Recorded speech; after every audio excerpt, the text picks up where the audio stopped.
The Morveth fleet appeared above Earth without any warning signs. One moment, the skies were clear. The next, massive black ships hung in orbit like giant shadows. People around the world looked up and felt fear grip their hearts. These vessels were huge, each one larger than the biggest human cities. They blocked the sun in many places, casting eerie shadows over New York, Tokyo, London, and other major cities. Panic spread quickly. News channels showed crowds running through streets. Some people hid in basements. Others tried to leave cities in endless traffic jams. World leaders called emergency meetings, but no one knew what to do about the alien ships that now filled Earth's skies. Then all screens on Earth, televisions, phones, computers, showed the same image. A tall figure with skin that looked like living crystal stood before a throne made of some unknown black material. This was Empress Lydra of the Morveth Empire, though humans did not yet know her name. When she spoke, her voice sounded like ice breaking. Machines translated her words into all human languages at once. "I am Empress Lydra, ruler of the Morveth Empire that spans 12 star systems," she said, her eyes glowing with a cold blue light. "We have watched your planet for some time. Your species is primitive, your technology laughable, your military might inconsequential." She made a gesture with her long, crystal-like fingers, and the view changed to show a Morvath ship destroying an empty island with a beam of light that turned everything to ash in seconds. That was only one ship, with its weapons at their lowest setting. The Empress continued, "I have brought 200 such vessels to your world. You have one standard rotation, what you call a day, to surrender your planet and resources to us. After that time, resistance will result in your extinction." The broadcast ended, leaving billions of people in terror. In Geneva, Switzerland, Admiral Park sat in her office at the United Earth Defense Force headquarters. Unlike most humans watching the broadcast, her face showed no fear. At 52 years old, she had prepared for this day her entire career. Her dark eyes remained steady, her short gray-streaked hair perfectly in place, as she entered a series of codes into her secure terminal. Around her, other officers ran back and forth in panic. Phones rang constantly.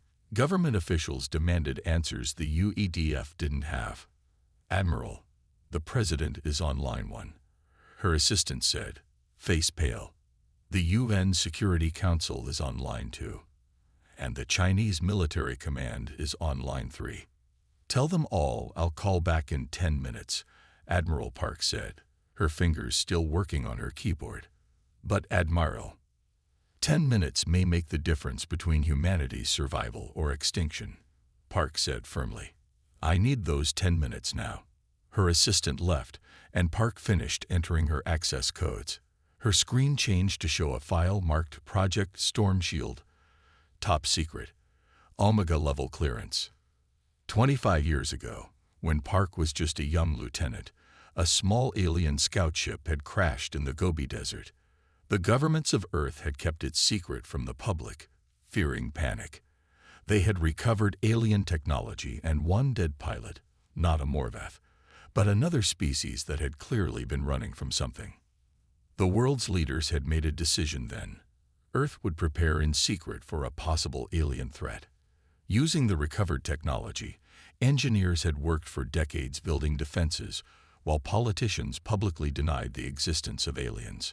Park opened another file showing the locations of 200 human supercarriers hidden throughout the solar system, some buried in the moon, others disguised as small asteroids, a few hidden under the oceans of Earth. Each ship carried weapons reverse-engineered from the alien technology. Each had crews who had trained for years, living in secret, preparing for this exact moment. The Admiral reached for a small device on her desk. It looked like an ordinary key, but it was humanity's best hope. When turned, it would activate the Emergency Coalition Protocol, bringing online all of Earth's hidden defenses at once. Before turning the key, Park looked at a photo on her desk. Her family, a husband, 2 daughters, and a grandson. smiled back at her from a hiking trip they had taken last summer. She touched the image briefly. "Not today," she whispered. "The Morvath won't take our world today." She turned the key. Across the solar system, hidden doors began to open. In the asteroid belt, what looked like ordinary space rocks split apart to reveal massive hangars. On the far side of the moon, the dust stirred as enormous bay doors slid open for the first time. Deep under Earth's oceans, water churned as platforms began to rise. In hidden bases around the world, men and women who had lived double lives for years received the signal they had trained for, but hoped would never come. They kissed loved ones goodbye with vague explanations and reported for duty at secret locations. In her office, Admiral Park put on her formal uniform jacket and prepared to call back the world leaders.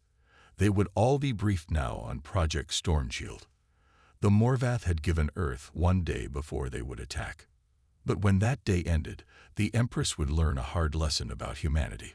Earth was not as defenseless as the Morvath believed. Humans had spent decades preparing for this moment. As Admiral Park left her office to brief the President, she passed a window showing the Morvath ships hovering in the sky. "You should have done your homework before threatening my planet," she said quietly to the distant vessels. "Tomorrow, you'll find out exactly what humanity is capable of." The meeting room fell silent as Admiral Park entered. Around the table sat 12 men and women, the leaders of Earth's secret space defense program. For 25 years, they had worked in shadows, building humanity's last line of defense. "The Morvath have arrived," Park said simply. "It's time." Commander Lee nodded, his weathered face showing no surprise. At 63, he was the oldest person in the room and had been with the program since the beginning.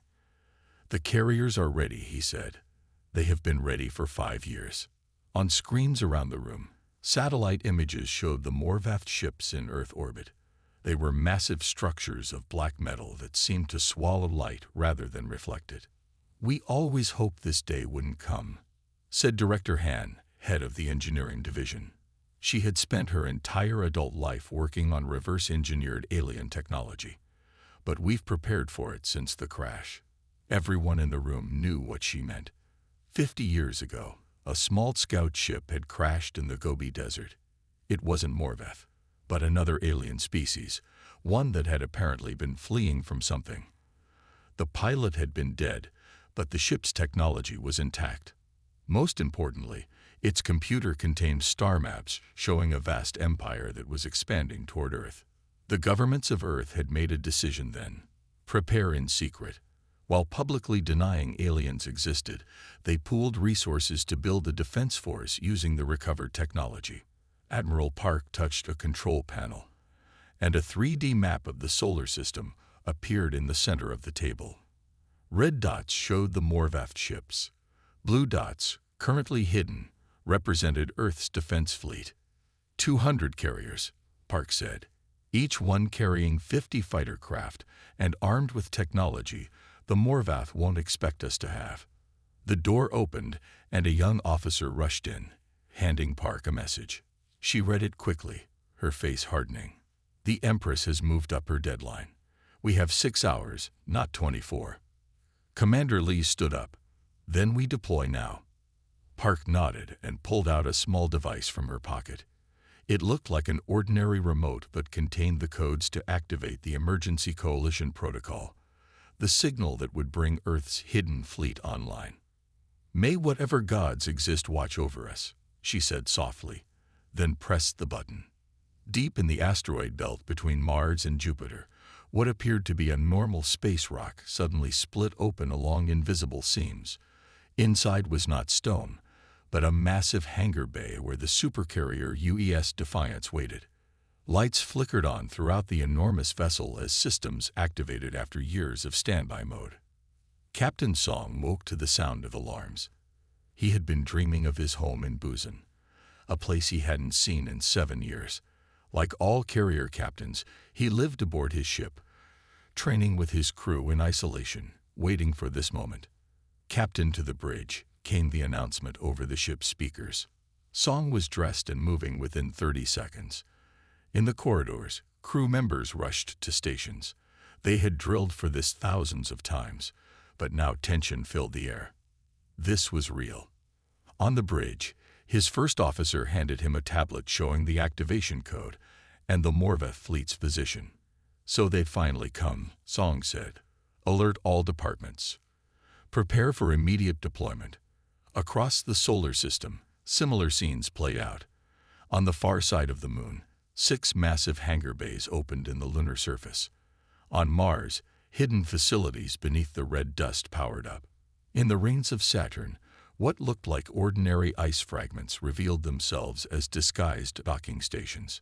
At a secret underwater base near Jeju Island, Captain Kim reviewed her orders. Her carrier, the UES Indomitable, had been hiding beneath Earth's oceans for a decade. Now hydro-thrusters pushed the massive vessel toward the surface. "All hands to battle stations," Kim ordered. "Prepare for atmospheric exit."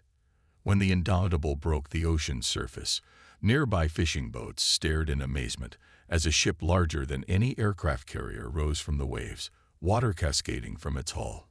Before any civilian could take clear photos, the carrier was accelerating upward, climbing into the sky at speeds no ordinary aircraft could match.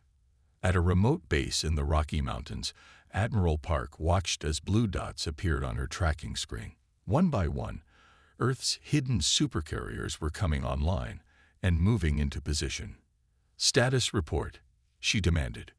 183 carriers have acknowledged activation orders, her aide reported. "The remaining 17 are coming online now." Park nodded, satisfaction in her eyes. "And the Morvath? Still in standard orbit. They haven't detected our ships yet." This was the advantage they had hoped for.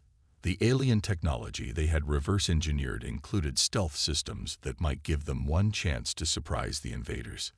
In his quarters aboard the UES Defiance, Captain Song looked at a photo of his family before putting it away in a drawer. He had not seen them in person for 7 years, communicating only through carefully screened messages that wouldn't reveal his location or mission. "For Earth," he whispered, touching the photo one last time before heading back to the bridge. As his ship moved out of its hiding place, he could see other carriers emerging from their own concealed docks. For decades, humanity had prepared in secret. Now, that secrecy was their greatest weapon. The Morvath had come expecting an easy conquest. They were about to discover how wrong they were. The 6-hour deadline passed. On the Morvath flagship, Empress Lydra sat on her crystalline throne, watching Earth's continents rotate below her. None of the human governments had responded to her demands. "They ignore us," she said to her war commander. "Perhaps they believe we are bluffing." "Shall we proceed with the demonstration, Empress?" the commander asked. Lydra nodded, her crystal features catching the light. "Target their city called Seoul. Destroy it completely. Once they see our power, the rest will surrender." On her command screen, targeting systems locked onto the city where 10 million humans lived their lives, unaware that death approached from above. "Weapon charging," reported a Morvath officer. "Full power in 30 seconds. In her command center deep beneath Geneva, Admiral Park watched the energy readings from the Morvath flagship spike. Their sensors, based on alien technology, could detect the weapon charging. "They've targeted Seoul," an analyst reported. Park's face showed no emotion, though she had family in that city. "We can't stop this first strike," she said, "but it will be their last." She opened a secure channel. "All carriers, prepare to execute Thunderbolt protocol on my mark." The Morvath weapon fired. From space, it looked like a thin blue beam stretching down to touch the Korean peninsula. Where it struck, buildings vaporized instantly. The beam swept across Seoul, turning skyscrapers, homes, and people into ash in seconds. When it finished, nothing remained but a smoking crater. Across Earth, people watching on screens fell to their knees in horror. Some prayed, others wept. Many believed the end had come. On the Morvath flagship, Empress Lydra watched with cold satisfaction. "Now they understand," she said. "Target their city called New York next." As her gunners began charging weapons again, alarms suddenly blared throughout the ship. "Empress," her sensor officer shouted. "Something has appeared behind us." The view on her screen changed to show an enormous vessel where there had been empty space seconds before. It was sleek and gray, nearly as large as her flagship, with human markings visible on its hull. UESDEFIANC. "Impossible," Lydra whispered. "Their technology cannot." Before she could finish, more alarms sounded. All around her fleet, space seemed to ripple as cloaking fields dropped. One by one, then by dozens, human vessels appeared. They were everywhere, above, below, beside the Morveth ships. 200 vessels detected, reported her stunned officer. "They have us surrounded in a three-dimensional formation." On the bridge of the UES Defiance, Captain Song stood tall as his ship decloaked behind the Morveth flagship. His crew worked with calm efficiency, weapon systems coming online, fighters preparing to launch. "The human cage is complete," his tactical officer reported. "All carriers in position." Song nodded. "Open a channel to Admiral Park. Tell her we're ready." In her command center, Park received the message. The screen before her showed all 200 carriers in position, a perfect three-dimensional sphere around the Morveth fleet. It was a formation they had practiced for years, designed to prevent any enemy ships from escaping. "Open a channel to the Morveth flagship," Park ordered. When the connection established, she stood straight, her uniform perfect, her eyes hard with controlled rage. On the screen before her, Empress Lydra's crystalline face showed shock for the first time. "This is Admiral Park of the United Earth Defense Force," Park said, her voice steady despite her fury. "You seem surprised, Your Highness. Perhaps you should have done your homework before threatening my planet." "This is impossible," Lydra hissed. "Your species does not possess this technology." "Clearly, your intelligence is flawed," Park replied. "You just destroyed one of our cities, killing millions of innocent people. It was a mistake you will not repeat." On the Defiance, Captain Song watched as his weapons officers targeted the Morveth flagship's main gun. "Weapons locked," reported his officer. "Fire," Song ordered. From the Defiance, a bright pulse of energy struck the Morveth flagship precisely where its main weapon was mounted. The alien vessel shuddered as systems overloaded and failed. Across the formation, other human carriers struck simultaneously, targeting weapons systems on all Morveth vessels. The attack was perfectly coordinated, the result of years of drills and preparation. In her throne room, Empress Lydra gripped her armrests as her ship shook around her. Warning lights flashed everywhere. "Main weapon disabled," her officer reported. "Communications damage. Engines at 60%. Return fire," Lydra commanded. "Destroy them." But as the Morveth ships tried to target the human vessels, they found their task nearly impossible. The human carriers were moving in complex patterns, launching smaller fighter craft that swarmed around the alien vessels. On Earth, people watching their screens saw something miraculous. The alien ships that had terrified them hours before were now under attack by a human fleet that had appeared from nowhere. Hope began to replace despair. In the smoking ruins of Seoul, survivors looked up to see flashes of light in the sky as the battle raged in orbit. They didn't understand what was happening, but they could sense that humanity was fighting back. Admiral Park opened a general broadcast to all Earth's military forces. "This is Admiral Park. The United Earth Defense Force has engaged the enemy. All conventional military units, execute your assigned protocols. This is not a drill." Around the world, air forces launched their fighters. Missile batteries that had been hidden for decades revealed themselves. Humanity's visible defenses joined the battle, supporting the supercarriers that led the attack. On the Defiance, Captain Song received new orders from Admiral Park. His ship and 5 others would target the Morveth flagship directly, aiming to capture rather than destroy it. "All hands, prepare for close engagement," Song announced. Fighter squadrons, launch and clear us a path to the enemy flagship.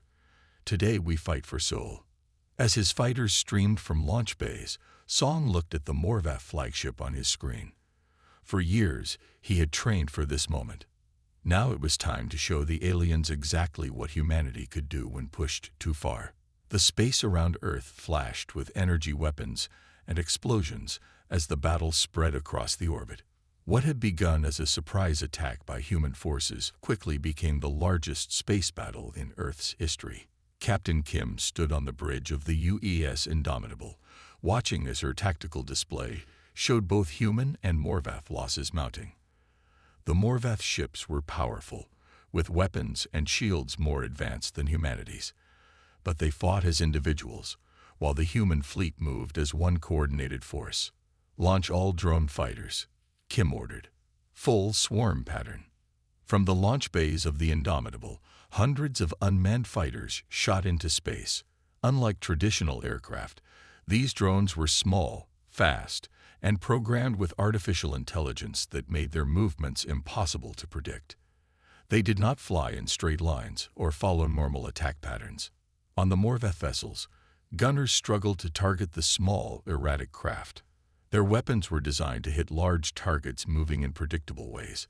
These human drones swarmed like angry insects, changing direction randomly, some even appearing to sacrifice themselves to draw fire away from others.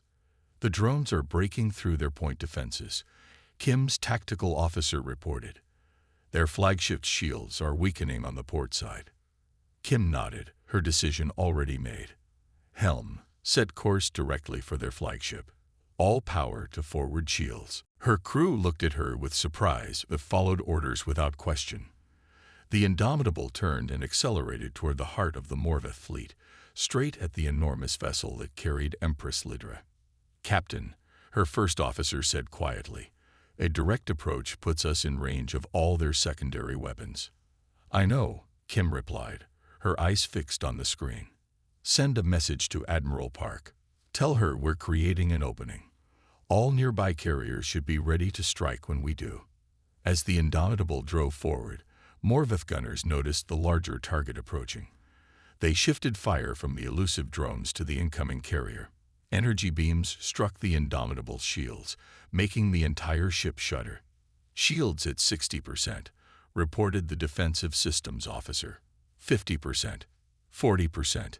Kim held her position calmly. Maintain course. Prepare all remaining drones for launch on my mark. Inside the Morvath flagship, Empress Lydra watched the approaching human vessel with disbelief. They're on a suicide run, her commander said. One ship against our entire defense grid. Destroy them, Lydra ordered. More weapons fired at the Indomitable. A powerful blast broke through the shields, carrying away a section of the hull. Emergency systems sealed off the damaged areas, but dozens of crew members were lost to the vacuum of space. Hull breach on decks 5 through 8. An officer called out. Shields failing. Distance to target. Kim asked, gripping her command chair as the ship shook around her. 2,000 meters. Launch all remaining drones. Target pattern Omega Strike. The Indomitable's remaining launch bays opened. Instead of spreading out, these drones formed a tight arrow formation and accelerated ahead of the carrier, straight at a specific point on the Morvath flagship, the location of its main weapons array. At the same time, from all around the battlefield, other human carriers that had been waiting for this moment launched their own fighters in coordinated attacks. The Morvath flagship's defenses, focused on the approaching Indomitable, couldn't react in time to the drone strike.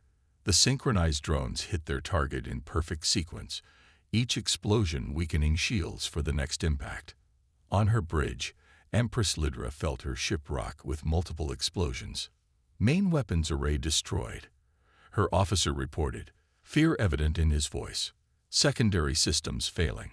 Shield generators damaged. Before she could respond, a new alarm sounded. Multiple impacts detected throughout the system. Another officer called out. Unknown weapons activating on Earth's moon. Across the solar system, humanity's hidden defenses were revealing themselves. On the moon's surface, what appeared to be natural craters opened to expose massive rail guns that had been built in secret decades ago. They fired kinetic projectiles, simple metal rods accelerated to incredible speeds, at Morvath ships trying to retreat. In Earth orbit, communication satellites transformed, panels falling away to reveal missile platforms that had been hiding in plain sight. Power stations on Earth's surface that the Morvath had scanned and dismissed as primitive technology activated powerful electromagnetic pulse generators, sending waves of energy that disrupted Morvath electronic systems. Captain Kim watched from her damaged bridge as the coordinated attack unfolded. The Indomitable was crippled, life support failing on multiple decks, but she had accomplished her mission. The Morvath flagship floated dead in space, its main weapons destroyed, its engines disabled. "Send to Admiral Park," Kim said to her communications officer. "Opening created. Flagship disabled. Request immediate boarding teams." The officer looked up from her station. "Captain, communications are down. We can't send messages." Kim nodded, unsurprised. "Then we'll have to trust that the Admiral saw what we did." She turned to her security chief. "Prepare boarding teams. We'll deliver the message in person." Despite her ship's damage, despite the lives already lost, Kim knew their mission wasn't complete. The Morvath needed to understand that humanity wouldn't just fight back. They would win. As boarding shuttles prepared to launch from the Indomitable's remaining bay, Kim looked out at the battle still raging around them. Human carriers continued to press their advantage, their coordinated attacks overwhelming the increasingly disorganized Morvath fleet. "They thought we would be easy to conquer," she said quietly. "They never understood what humans are capable of when defending their home." The boarding shuttles launched, heading for the disabled Morvath flagship, where Empress Lydra waited, about to learn firsthand the determination of the species she had so gravely underestimated. Empress Lydra sat on her damaged throne as emergency lights flickered around her. The once perfect crystal chamber now showed cracks from the battle. 17 of her royal guards stood around her, weapons ready. They had failed to protect her empire from defeat, but they would at least die defending their empress. The main doors to the throne room slid open with a broken mechanical sound. Human soldiers entered first, wearing armored spacesuits with weapons raised. They moved with practiced precision, securing the room's corners. Behind them came more humans in different uniforms, and finally, a single figure that Lydra recognized from the earlier transmission. Admiral Park walked calmly into the throne room of her enemy. She wore a formal uniform with no helmet, showing she did not fear assassination. 4 armed guards flanked her, but she walked ahead of them, stopping 10 meters from the throne. "Empress Lydra," Park said, her voice even. "Your fleet is defeated. Your flagship is under our control. The battle is over." Lydra's crystal features showed no emotion, but her voice carried rage. "Kill me and be done with it, human. I will not beg for mercy." Park shook her head. "If we wanted you dead, we would have destroyed this ship from a distance. I'm here to discuss terms." "Terms?" Lydra laughed, a sound like breaking glass. "You are primitives who got lucky. The rest of my empire will come for you. They will burn your world to ash." Park smiled slightly. "About that." She raised her hand, and one of her officers stepped forward with a small device. When activated, it projected a hologram in the center of the room. The hologram showed the solar system, with blue dots representing the human fleet and red dots showing what remained of the Morvath forces. Most of the red dots were either flashing, indicating damaged ships, or crossed out, showing destroyed vessels. 17 of your 40 ships survive," Park said. "All are damaged and under our guns. But that's not what I wanted to show you." The hologram changed to show a star map of nearby systems. Blue lines extended from Earth to several stars, including one labeled Morvath Prime. "During the battle, we captured your navigation data.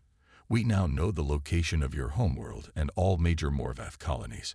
Our remaining 183 supercarriers are being equipped with your own weapon systems as we speak."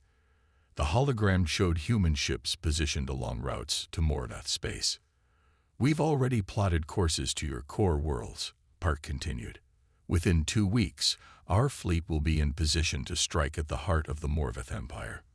For the first time, fear showed in Lidra's eyes. "You would not dare." "You destroyed Sul," Park replied, her calm voice finally showing a hint of emotion.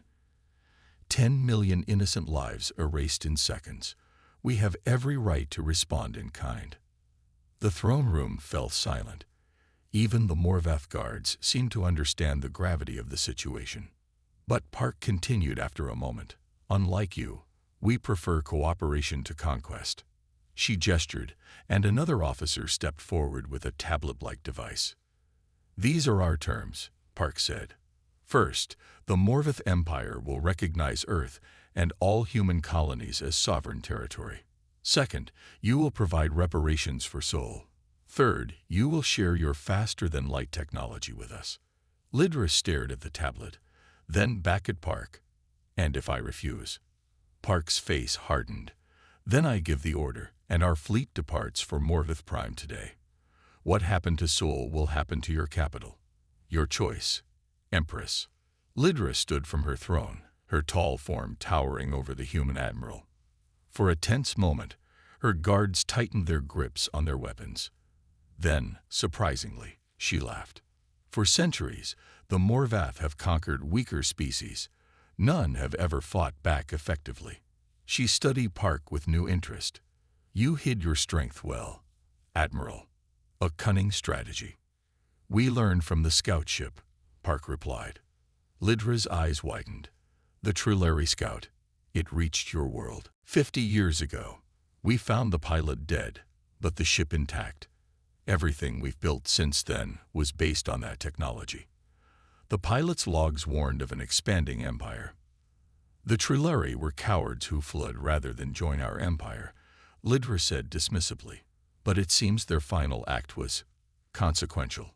She stepped down from her throne platform, approaching Park.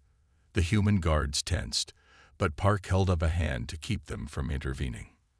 "You could have destroyed us completely," Lidra observed. "Why didn't you?" "Because we're not like you," Park answered simply. "We defend, we don't conquer. And the galaxy has enough enemies without us making more." Lidra was silent for a long moment. Then she reached for the tablet. "I will sign your agreement, Admiral. The Morvath Empire acknowledges Earth as an equal power." 3 standard months later, in a vast chamber on a neutral world, representatives from dozens of spacefaring civilizations gathered for a historic meeting. The Galactic Council, the ruling body for interstellar relations, had received an unusual application for membership. A joint proposal from the Morvath Empire and the newly formed United Earth Alliance. Empress Lidra and Admiral Park stood side by side before the council. Behind them stood human and Morvath delegates, still eyeing each other with suspicion, but no longer with hostility. "Our species began as enemies," Park addressed the council. "But we have found a better path forward as allies. The galaxy faces threats greater than our petty conflicts," Lidra added. "Ancient dangers stir in the darkness between stars. Together, we stand stronger than apart." As the council members discussed among themselves, Park glanced at Lidra. "Do you think they'll accept us?" she asked quietly. "They have little choice," Lidra replied with a hint of her old arrogance. "Together, our fleets are the most powerful force in this sector." Park smiled slightly. "Let's hope we never need to remind them of that." When the council's decision came, unanimous approval of their joint membership, the 2 leaders from worlds that had so recently been at war shook hands before the gathered representatives of the galaxy. Neither knew what threats the future might hold, but both understood one truth clearly. What had begun with humanity's most desperate hour had forged an alliance that would reshape the stars.